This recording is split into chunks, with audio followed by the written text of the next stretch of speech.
Hello, everybody. Warm welcome to this session number 4, DevCamp 8. Today is the 7th October, and we are here with a lot of lovely friends that coming to the DevCamp, try to learn DevCamp, and hope they are going to teach other after a while. So distribute their knowledge of Holochain, and we are really happy to be here with you. Today, the agenda is that at the beginning, Nastasia is going to show you a presentation and explain you about the data model. And then Guillem is going to give you a demo about Gym, couple of minutes, and then we are going to have a demo about the game. Example for Holochain application, the game, we implemented the game for you, so that you see how the things is going to be working. You are going to be familiar with the architect design and all the basic concept of a holochain using this game. You're going to see a demo and then Q&A, a little bit break, and then we are going to have a pair programming with Nastasia, and at the end, if we are going to have enough time, again, Q&A. So thank you for watching. Don't forget to go to the forum.holochain.org. And also, if you are right now a part of DevCamp, we have a specific channel for this session. You can find the video, the content, all the related link inside the channel number 4 in the Discord. Thank you. Let's go to the Nastasia, please. Thank you. Let me share my screen 1 second. Right. Can you see my screen right now? Yes, I see. Awesome. All right, so today we are introducing the Holochain data model. And just to recap, this is a part of the scheme that I've been showing in the last session. And we've already talked that everything is executed inside the WASM, and there is this part of application. And that's actually the part that we would be talking about today and most of the sessions from now on. So as a recap, every Holochain application, HAP for short, is executed inside the cell, which is a runtime sandbox, which is made specifically for this application being executed by a specific user. In this example, this user is Bob. And then every cell contains an executable code in the WASM form, which is a DNA that we're executing. And then it also maintains the source chain and the DHT shard for this application. And so we are starting to talk about things available for the application. And first one is the source chain. This is where the application is actually starting. So every time you download a Holochain application and start executing it, the first things that happen is that the source chain for your application has these 3 entries created from the bottom to the up. So these entries are created for every source chain, and these are like service things which identify and start this chain process. The source chain has a structure of a linked list, which means that you can traverse between entries in a single direction, because every next entry is based on the previous one. So if my user would try to create a new entry, it would go on top of the source chain right after the agent ID entries. So what are these entries? The first one is the hash of the DNA that user is actually executing.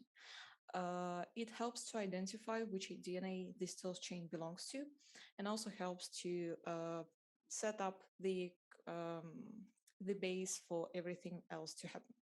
Next is a joining proof. This is an interesting entry because it could be null. So it's an optional thing, which means that it would be always created, but if you do not define any joining membrane for your application, it would just be a null entry, but still it would exist.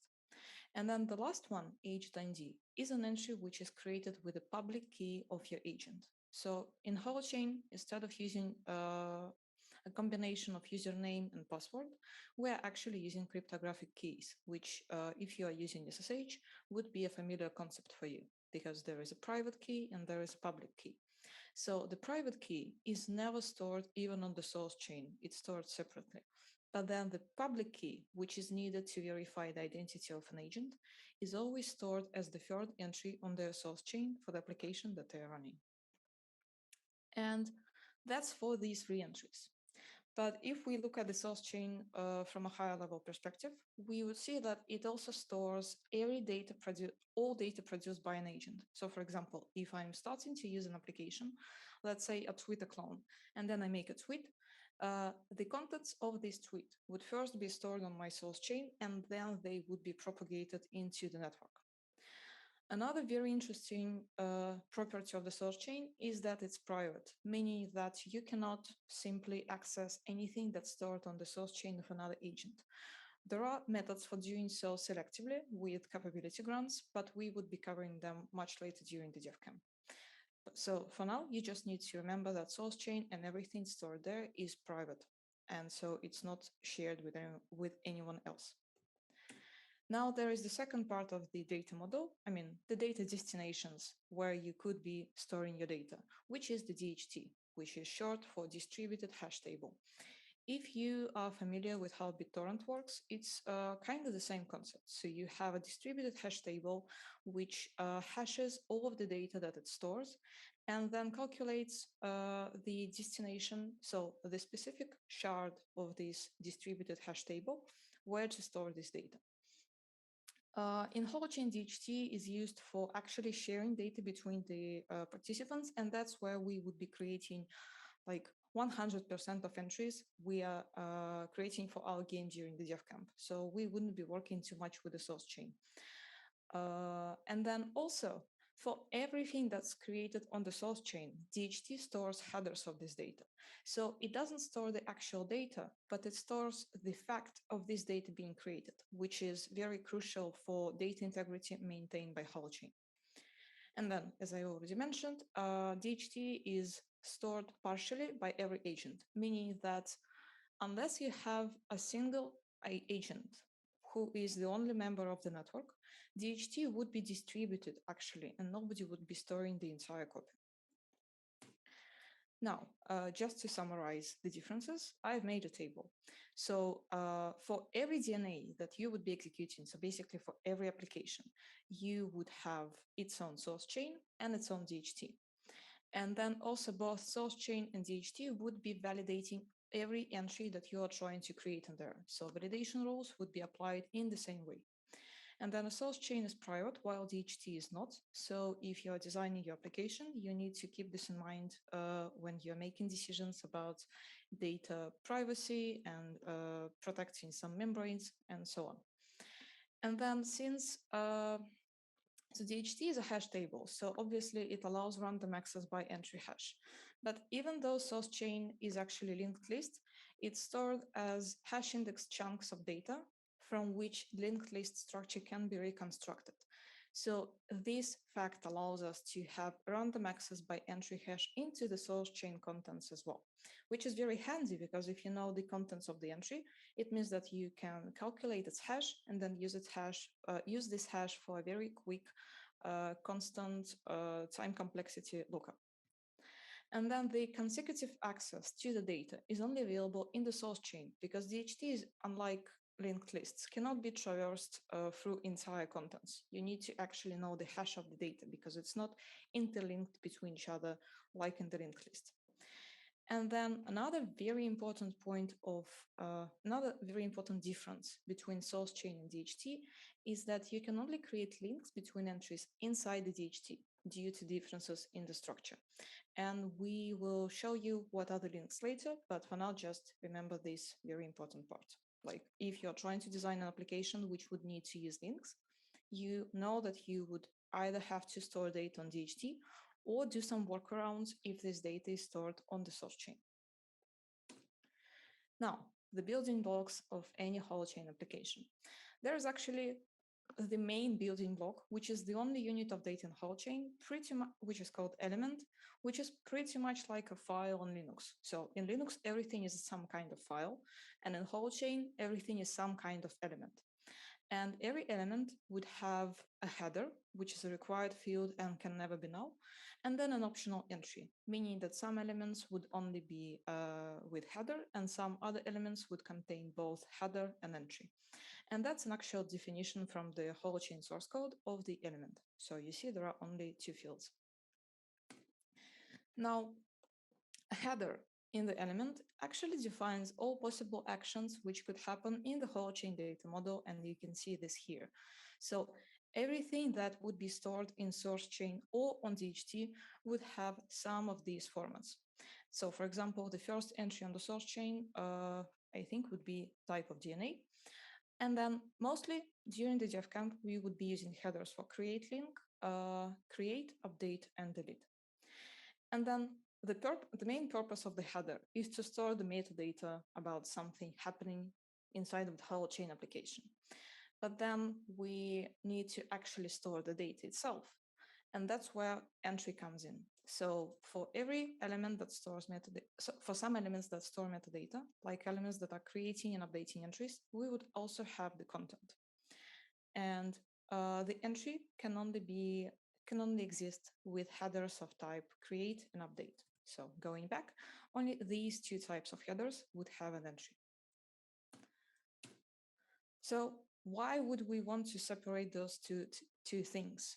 I mean, it kind of complicates stuff, but actually it solves a lot of very important problems. For example, it prevents us from data collisions.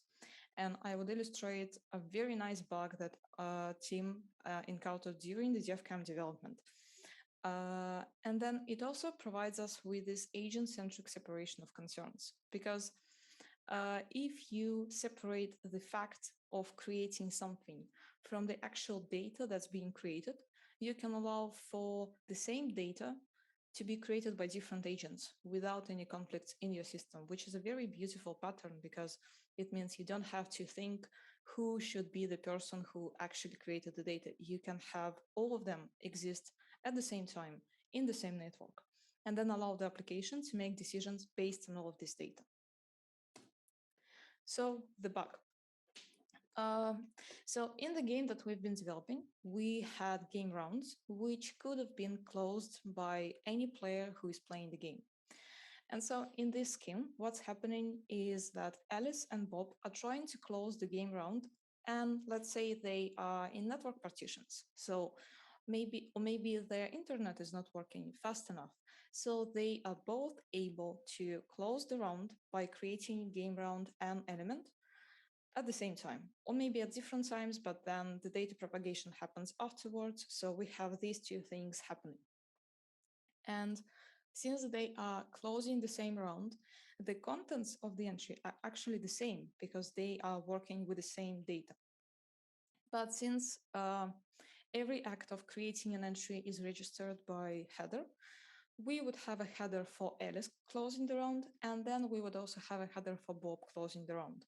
So we would have two elements, both of them having the same entry. And I have tried to emphasize this by putting this entry here, but there are, that's just for simplicity.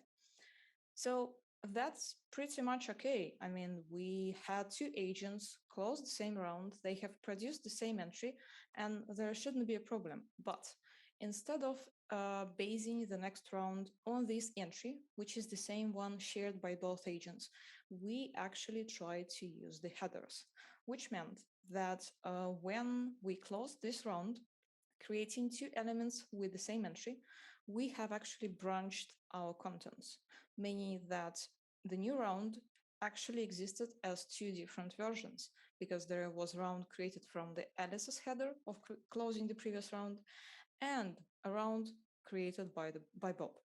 So from this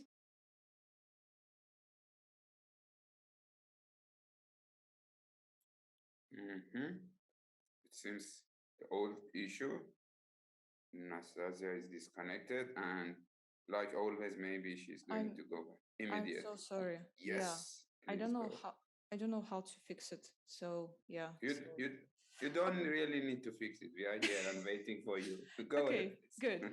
So yeah, the bug that happened here is that we've been using different pieces of data instead of the entry hash. So we created two different rounds, and now game is broken because it's not supposed to be to have different versions of the same round. Our application did not implement logic for dealing with that kind of situations. So as a bug fix that team has also implemented, he switched from using header as a base for the next round to using entry as a base for the next round, which meant that even if Alice and Bob have created these two elements and we now have two different perspectives, the entry still stayed the same. So we've used an entry and that produced a single game round, which is shared by both players, and we can keep playing our game. So nothing is broken. Yeah, so that was about the bug. So now we know that we can, going back here, we can create something on the DHT and we can store it. And that would be stored as an entry which contains the data, and then also as a header which contains the metadata. But next step is, how do we discover our data? So DHT. Nastasia, Yeah. It was a good content. There is a raise hand in foil bat. If you have any questions so far, absolutely. Please unmute and ask your question. Mm-hmm. Okay, thank you. It would be equivalent what you're describing in the box fix, as an example, sharing a photograph of sorts in which the photo is the same, but the people relate to it? Yeah. Okay, kind of. I mean, I think I understood the chess example, but I was trying to bring it somewhere else. Yeah, that's a very beautiful and very Holochain bug, as Tim said, because the problem of different people creating the same data is you cannot go from this problem if you're building something decentralized. Network partition would happen and you would face this problem. And so that was very important to highlight how to fix this problem from the design perspective. Okay, thank you. I find my intuition tells me that this is pretty important. Okay. Are there any other questions about this bug? No, I don't see any raised hand. Is there any? Hello? No, you can continue, and there is no question in Discord also. Okay, good. So now that we're able to create stuff and store it on DHT, we need to also be able to discover it, because if you do not know the entry hash, which you can calculate from the entry contents, you wouldn't have any other way to find this entry, but you can use links. So link is actually a type of header. And if I scroll back, so we have create link and delete link. These are two different types of headers which are working with the links. And so this creates a header which contains some service data which allows data discovery. For example, if I have a game round and I have two moves which have been made in relation to this game round, I could create links from the game round to every game move. And this wouldn't be an entry content because I'm just saying that this entry connected to another entry. And I'm not creating any new data while doing so, but I can define different tags. So for example, for a single entry, you would have a bunch of links and you could differentiate between them by filtering them by tags. So for example, I could define a tag for the game move from the game round. And then if I want to link something else to the game round, I don't know, like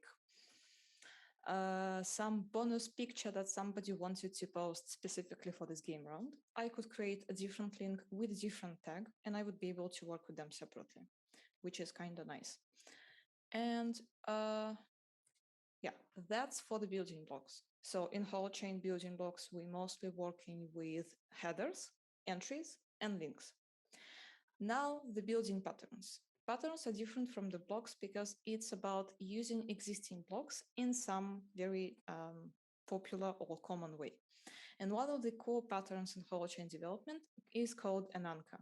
An anchor is basically just a hard-coded entry which can be used for indexing. For example, if you're writing your application and you want to have all of the photos uploaded by users available from some central anchor, you would define it like a hard-coded string in your code, like all photos, and then link every photo from this anchor to make it discoverable.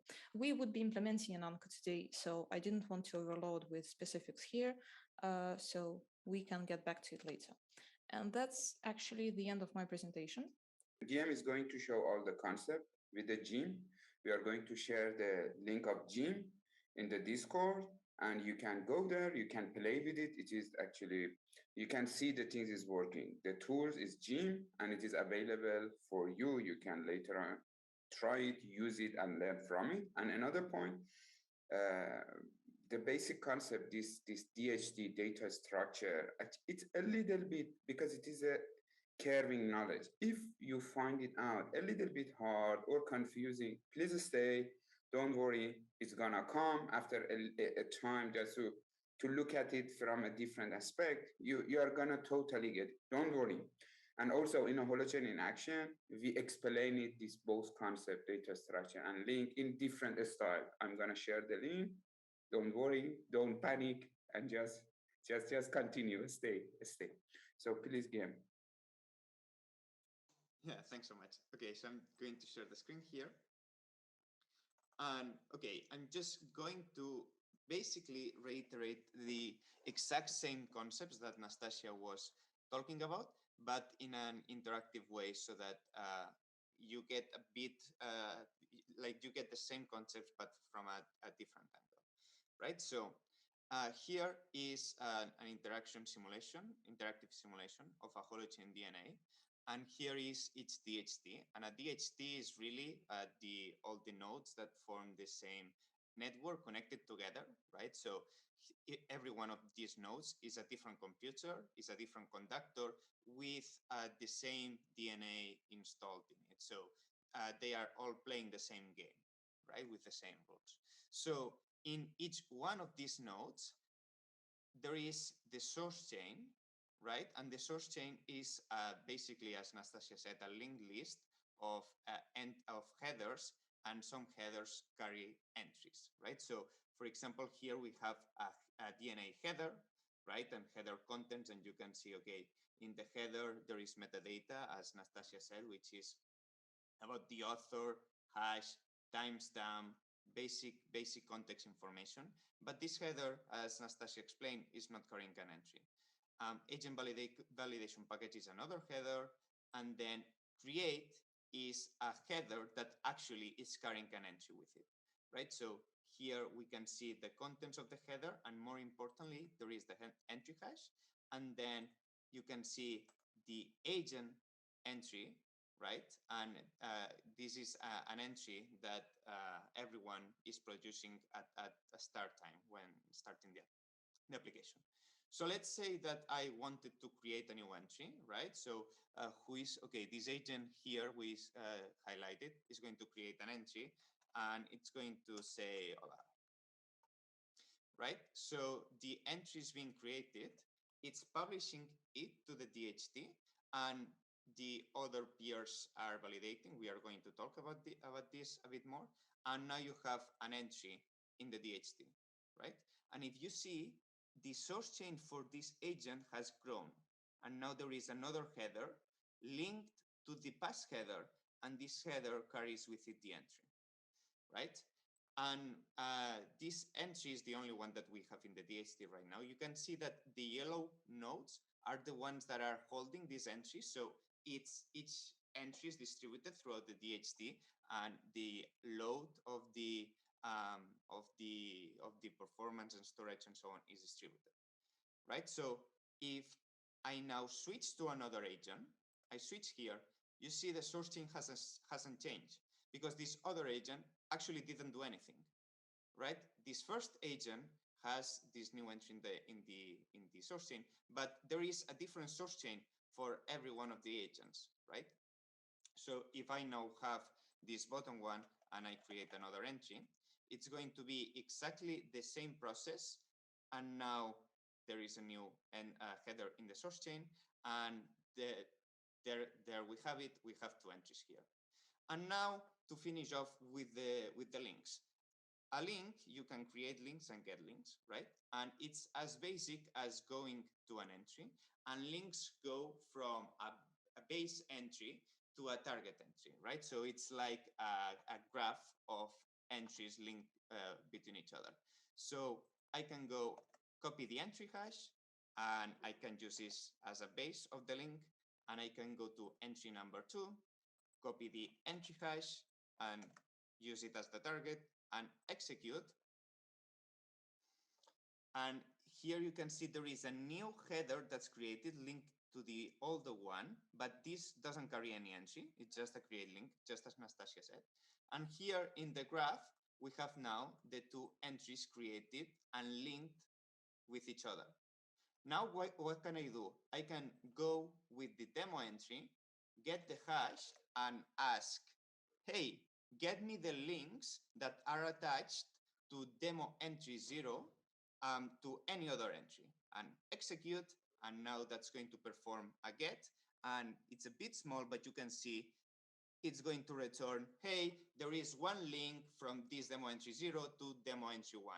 And this is what you can use as a building block. Sorry, I ran over time a bit more, but hopefully that's helping, and that's creating already the mental model from which you have to be thinking. Thank you, Guillem. That is great. So we are going to share the gym link in a Discord, and you can also find it in the forum. It's available for you.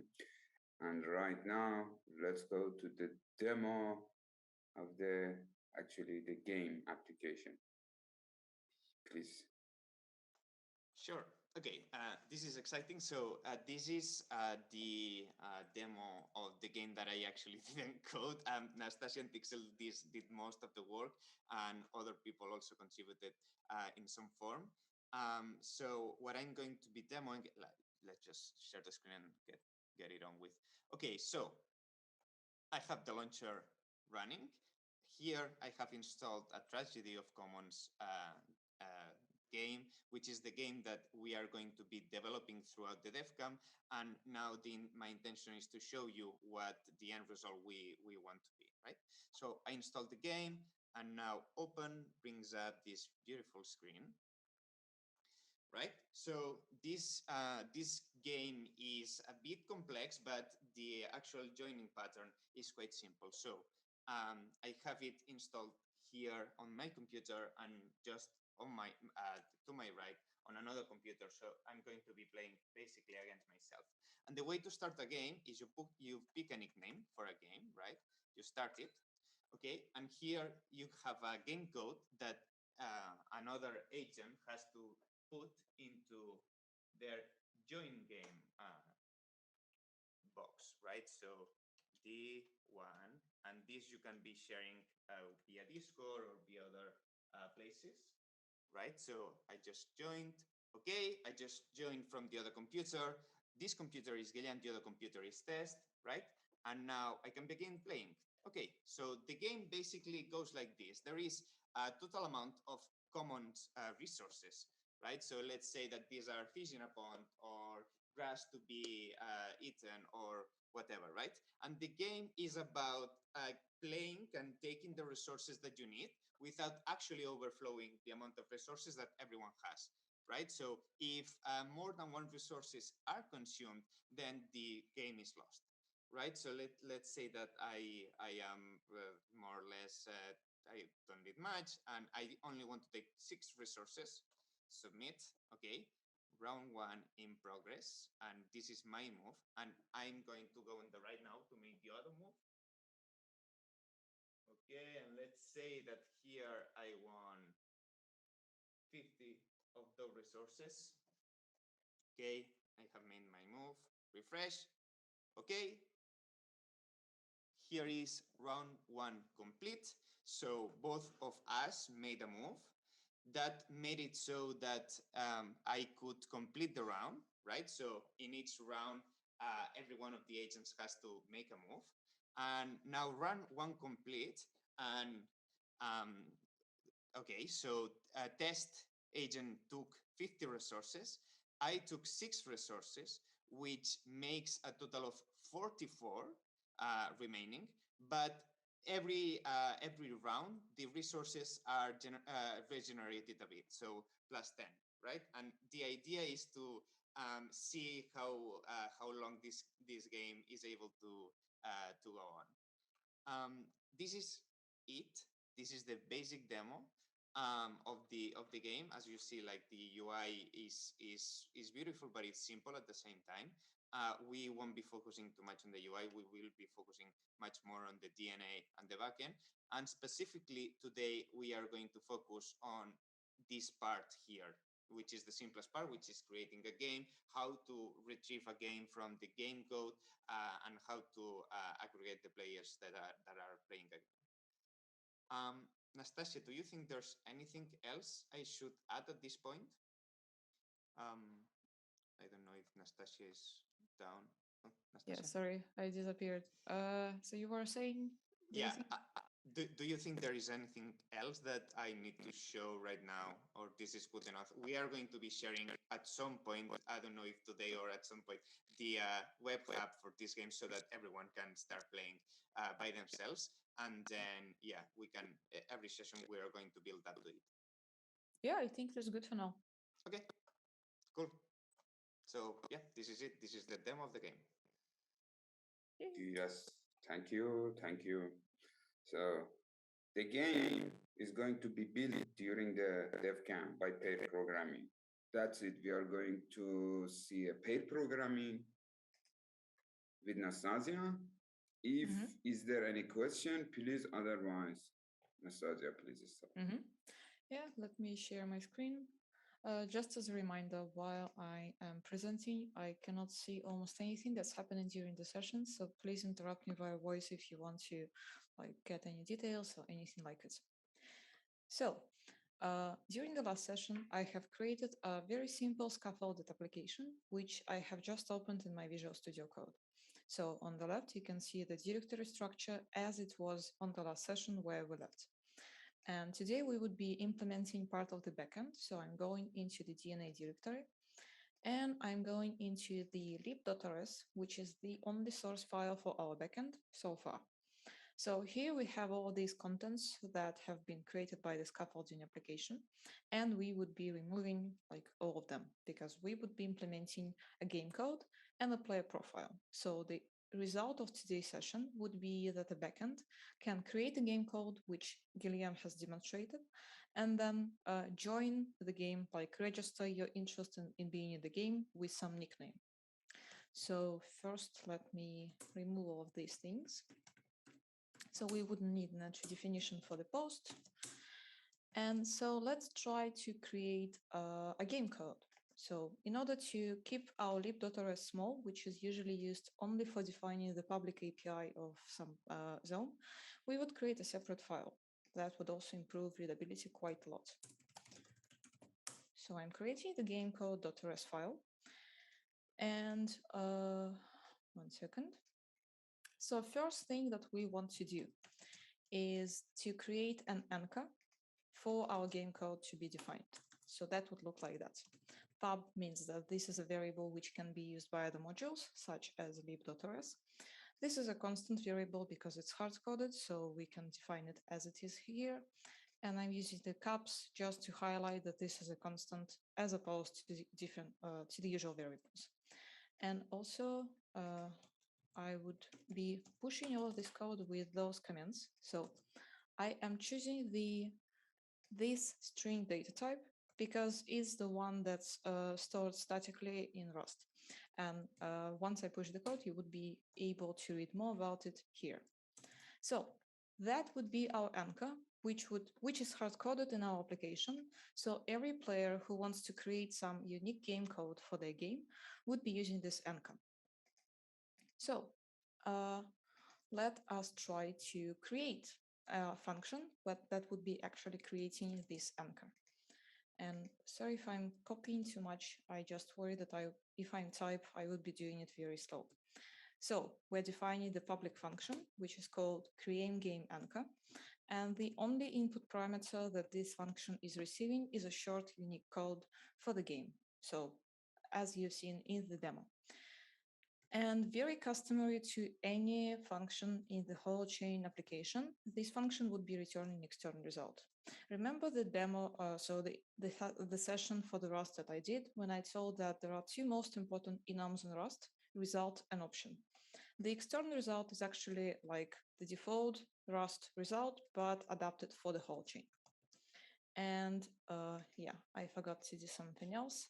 In order to have all of these things working nicely and to be actually available to us, we also need to import to use some of the things that Holochain HDK provides. So the prelude actually includes a lot of stuff which is needed, which is like the most popular modules, functions, variables, and so on that are used in most Holochain applications. And it just so happens that the external result is one of them. So by adding this line here, I'm making this thing available as well as this one. So we're returning a result, which means that our function could either return an error, which would contain some details, or if everything goes well, it would return a value which is called like OK. And inside of this value, we would have an entry hash. Now let's try to implement the actual function. So real quick question yep. about Mm-hmm. the returning of the function. That Mm-hmm. means that external result, when you specify in Rust, because this is a bit muddly, when you specify a result in Rust, Mm-hmm. you return either OK or error, and Mm-hmm. OK also unwrap, right? Yeah. So result unwraps into something that either is OK and you unwrap it again, or it's result or it's error. It doesn't unwrap. It actually is the It actually is value under the hood. So okay. Yeah, if you want to unpack it, you would have to do something like that. And okay. Yeah. So we're creating an anchor. So I am defining a Rust variable called anchor.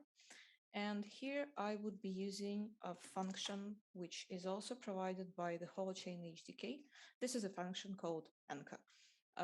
So that would be an anchor from this hard-coded string to some short unique code provided by the user.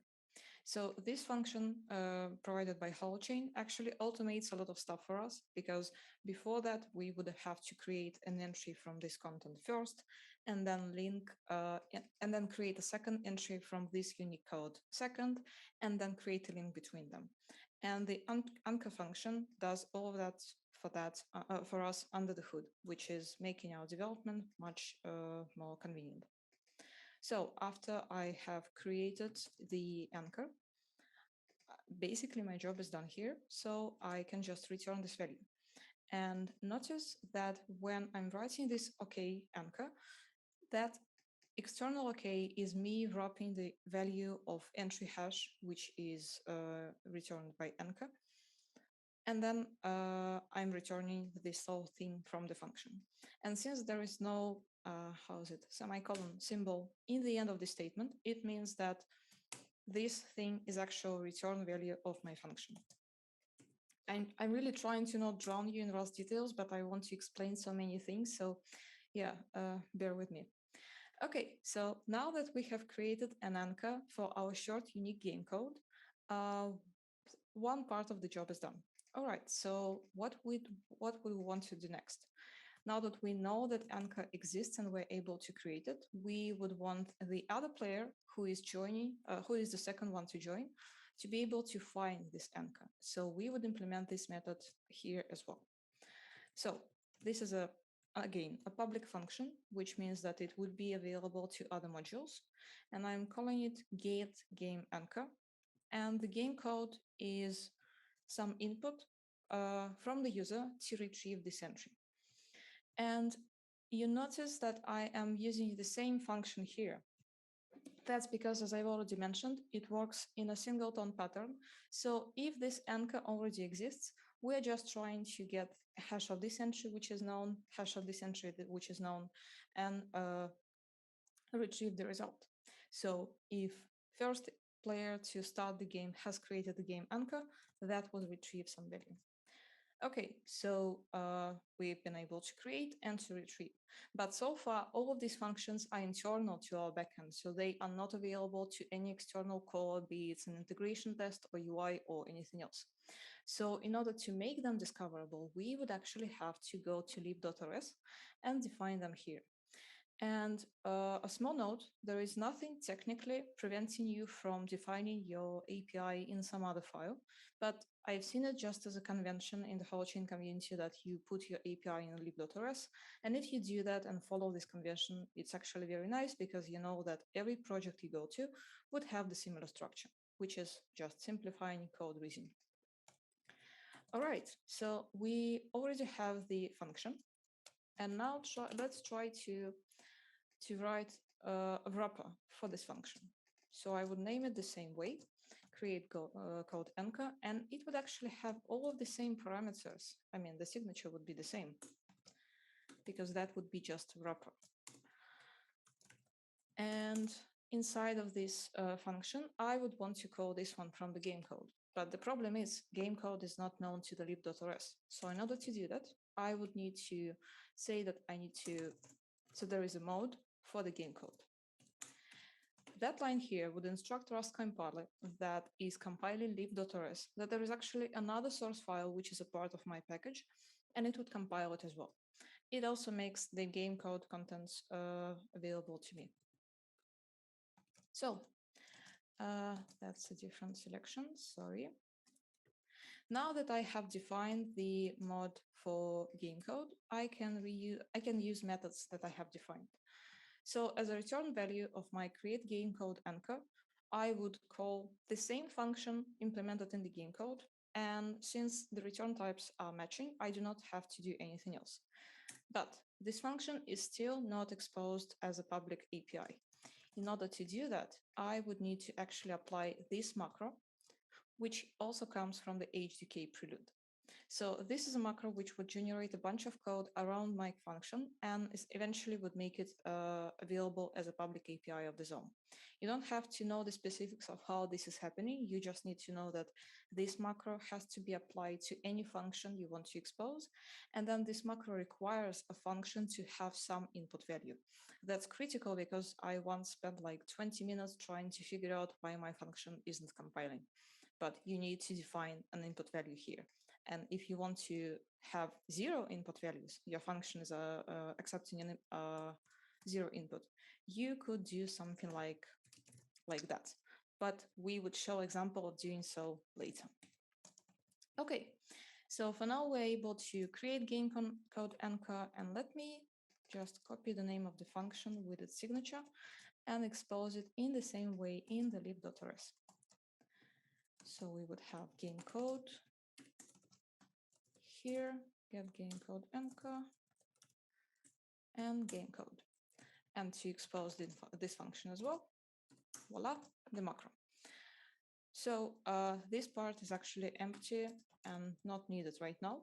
We have defined a code which allows us to create something linked to the anchor and then retrieve this something.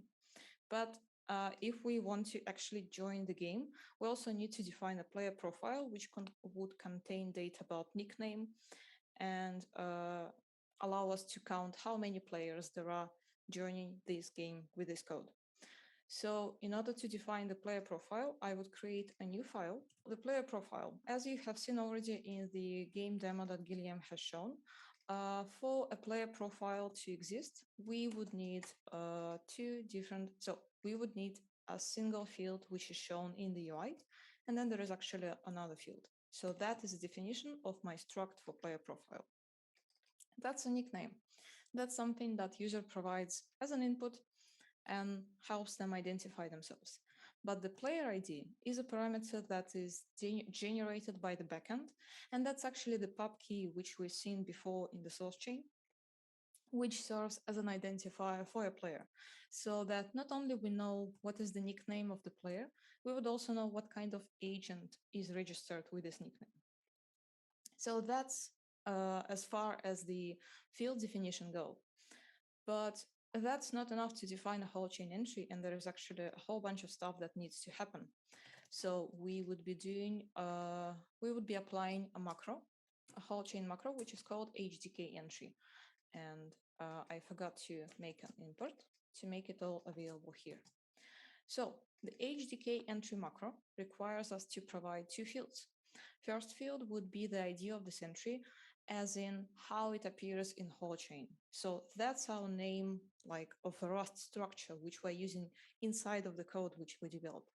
But inside of the Holochain execution environment, this entry would be identified like that. And then the second parameter is visibility. As I mentioned before, DHT is storing the public entries and source chain is storing private entries. So by selecting public here, I'm actually making a decision that this entry would be, when it's created, it not only would go to the source chain, it would also go to the DHT for other agents to see. If I wanted my entry to only be available inside of the source chain and never go anywhere else, I would write private here instead of public. So that's as far as defining the Holochain entry goes. Next step would be to apply a a Rust trait, which would allow us to comfortably work with the structure, which would be a clone trait.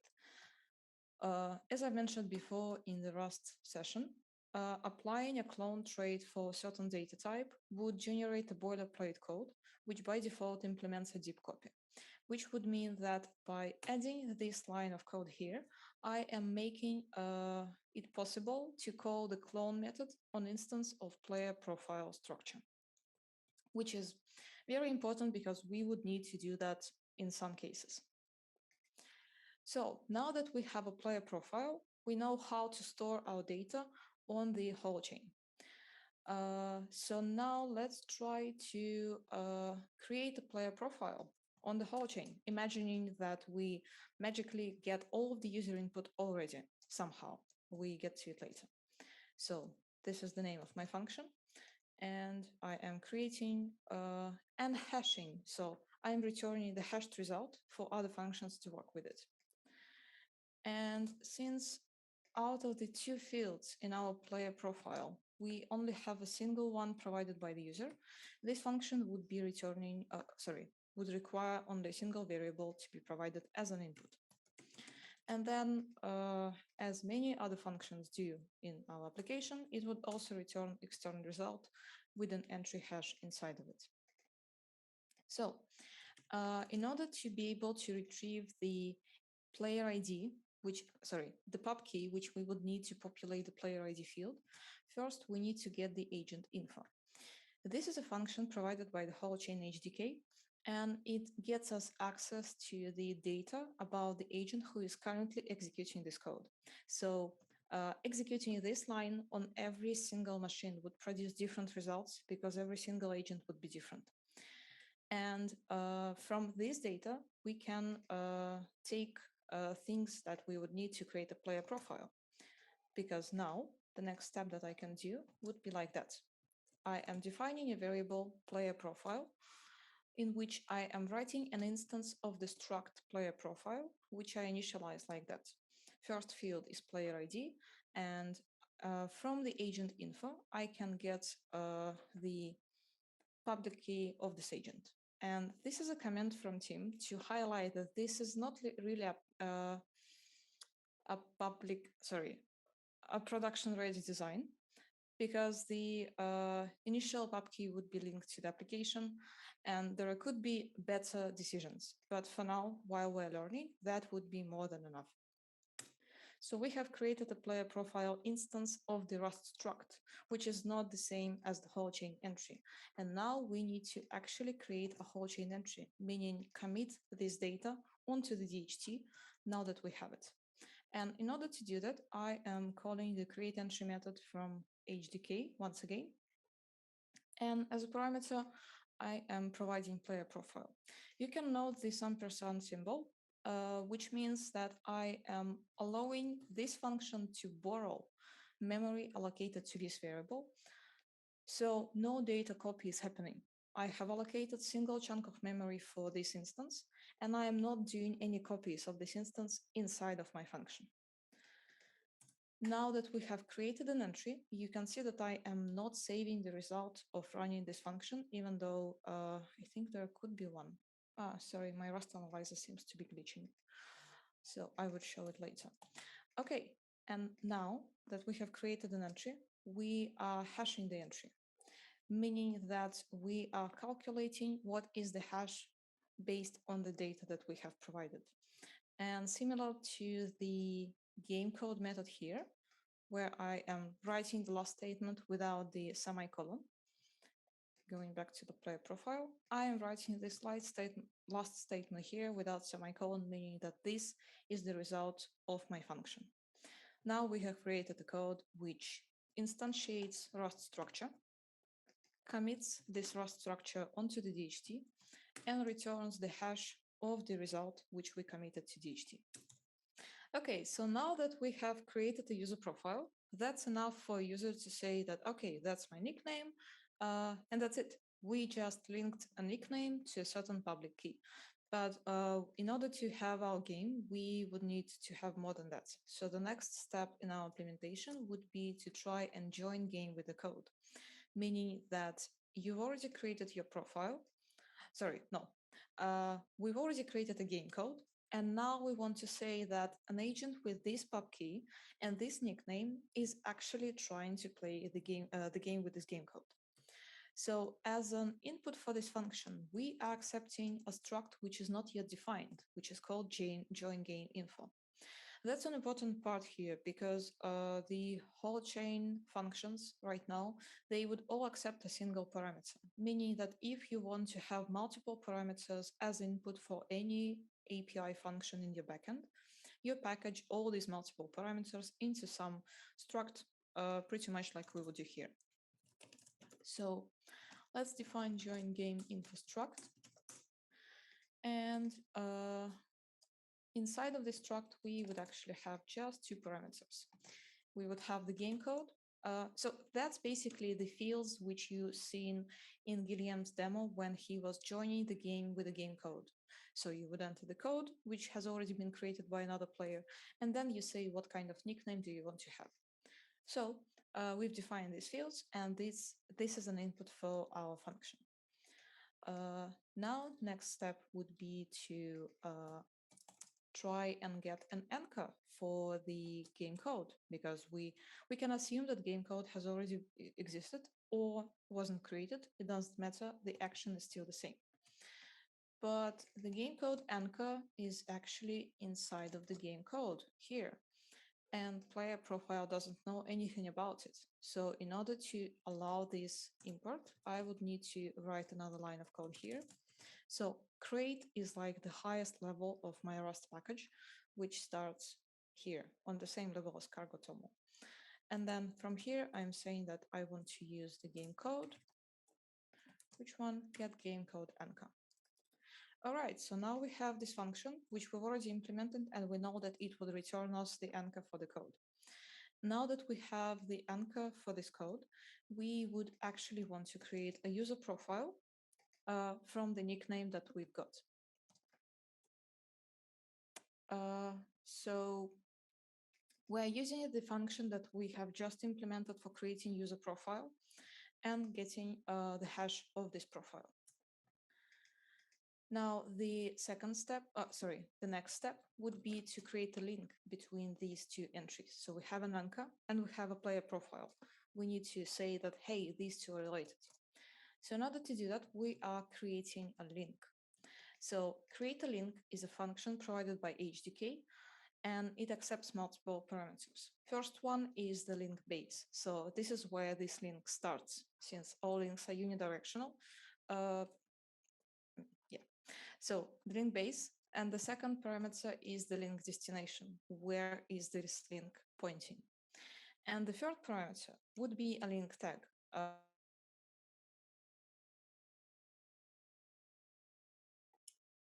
So again, let's wait for a few seconds. Nastasia, to see back. I'm here. Yeah, okay, please. Okay, yeah, I am resharing the screen. So did you hear the create link part, or did I disappear before that? You just disappeared for 3 seconds. Okay, all right, so we're creating a unidirectional link from the anchor for the game code to the player profile with a tag, but this variable is not yet defined. So let's define this variable. I mean, we would be using link tags multiple times, so it makes sense to define another constant to avoid hard coding this variable. So here I have defined a constant player link tag, which is another string value, which is just called player, meaning that every entry of the game code would have a link going from the outside of it to some player profile with this tag. Okay, so we've created a link. We said that these two are connected. And the last step that we need to do is to return the anchor. So that's just, we could, I think, avoid doing so, but that makes for a better user interface. All right, so once again, we implemented the functions, but we did not expose them in the lib.rs.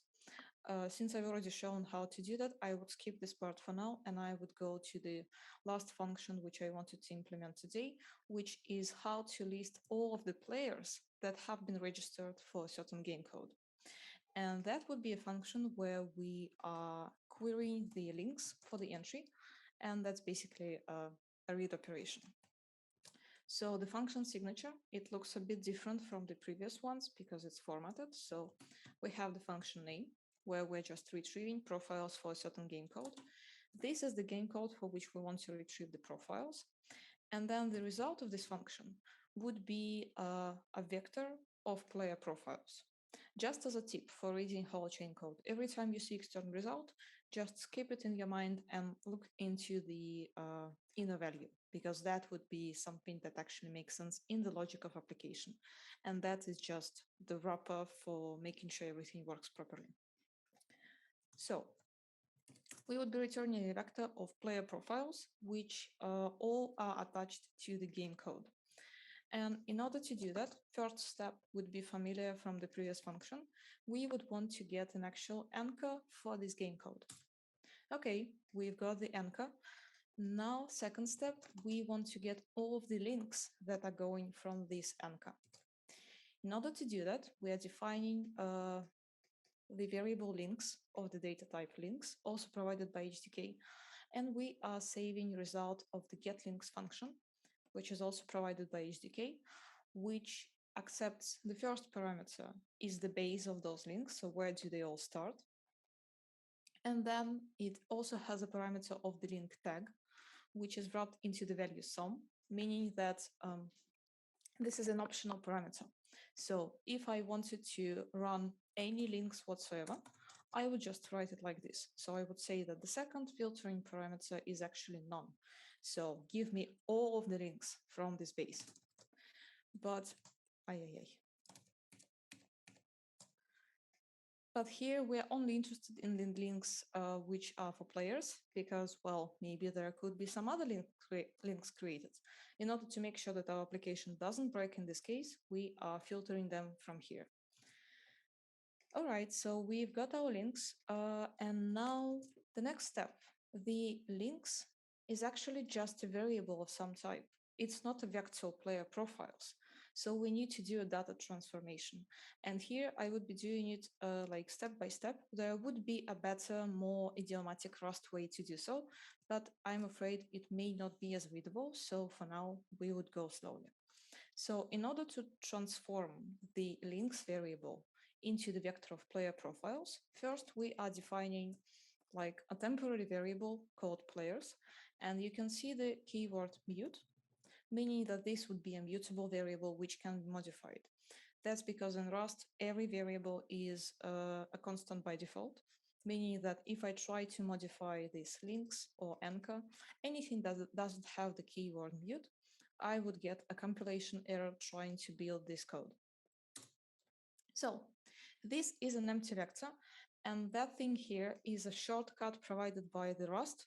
So it's not Holochain related, it's available in every Rust application, which says that, okay, create a vector of some values. And if I try to compile this code as it is right now, it would fail because I didn't define the data type for this vector. But the nice thing about Rust compiler is that it's quite smart, so it would deduce the type of this vector from the code that I would write below. So now I would iterate through the links, and I see that we're running out of time, so I would copy the code chunk here and go step by step. All right, so that's the start of my iteration. Basically, I'm saying for every link in inner part of those links. So that variable contains somewhere an iteratable sequence of links, and I want to get every single one of them at a time. So inside of this for cycle, I can debug. I mean, that's a debug statement that would be seen in the command line, and just for my convenience. Next, I want to retrieve an element from the link that I have right now. As I've mentioned before, element is a combination of data header and data entry. And in order to do that, I would be using an HDK function get, which requires two parameters. First one is the hash of the thing that I'm trying to get. And second is the get options. So there could be some configurations for how exactly I'm doing this query, but I don't need anything specific, so I'm just using the default value provided by the Holochain. And then you can notice the question mark here. That's the thing which helps to unwrap the result value, meaning that if this line of code that I'm highlighting right now fails during the execution, the error that results, I mean, the failure with which this results would be propagated up to the execution point. So this function would fail, and then the function which called it would get the error. And then if everything is going all right, then we would just get the inner value from this function. And then on top of that value that we are getting, we are also executing this one. So this is actually the same. I mean, we are still continuing to execute this line. That's where we are unpacking the inner value. And if it's okay, we would just get an element and write it into this variable. But if it's not, our application would return this kind of error to the user interface. So I know it's convoluted a bit, but you can just think about it in higher chunks and not get into the specifics. So for every link, we're retrieving the element to which this link is pointing. And then we're trying to unpack this element because, well, as we already know, element could be many different things, but we only care about elements which contain entry for the player profile. So the code here actually helps us to unpack this, and we are able to convert thing that link was pointing to into the actual Rust structure instance of the player profile. Once we get this, we are pushing this player profile into the vector, which we have created. And thanks to this line of code here, Rust compiler would be able to understand what kind of data type I have defined for my player's vector. So I don't have to write it myself manually. All right, so we have traversed through the links. We have got the vector. Now the only thing we need to do is return this vector. Once again, writing an OK value, which wraps the player's vector. And there is a lot. Yeah, I would also need to expose this code in lib.rs, but I see that we do not have time, so I think we would have to pause. I would be pushing this code to the official repository, which you would be able to run, and there would be also an integration test for you to tackle with to see that it's all working. But yeah, for now, I just cannot go over time.